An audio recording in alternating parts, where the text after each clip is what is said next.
We talked about this before also, Wendy. The book Spark kind of sparked my fascination with cognitive fitness. And really, what I was trying to accomplish is, can I get somebody's heart rate up while they have to pay attention to a task? Or can they multitask? Well, you're going to see on these curved non-motorized treadmills, there is not a television. Reason being is you need to stay focused on what you're doing, which is phenomenal.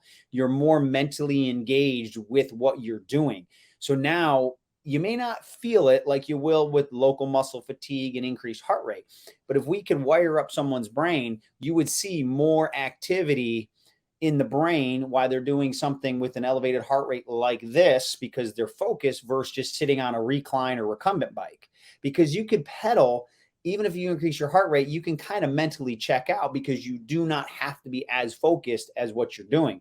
So, and I don't care if I was just on a phone with a medical professor, actually the head of medicine for a major university, and he and I were talking about this.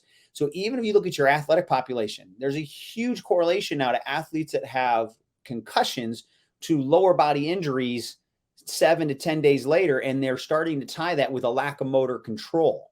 So yes, they might clear their concussion protocol, but maybe they don't truly fully have that wiring to control, to stabilize, to change direction and speed like they did before the concussion.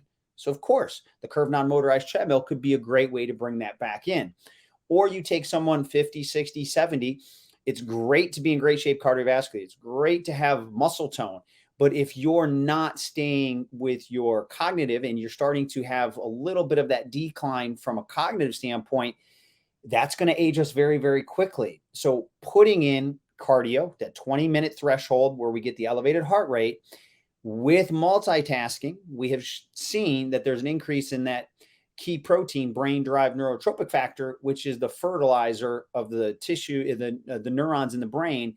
And research has shown that you can regenerate these, but it has to be with elevated heart rate and multitasking. So nothing could be safer or better. There's other things you could do, but I really think that curved non-motorized treadmill is kind of missed when it comes to the cognitive side of things.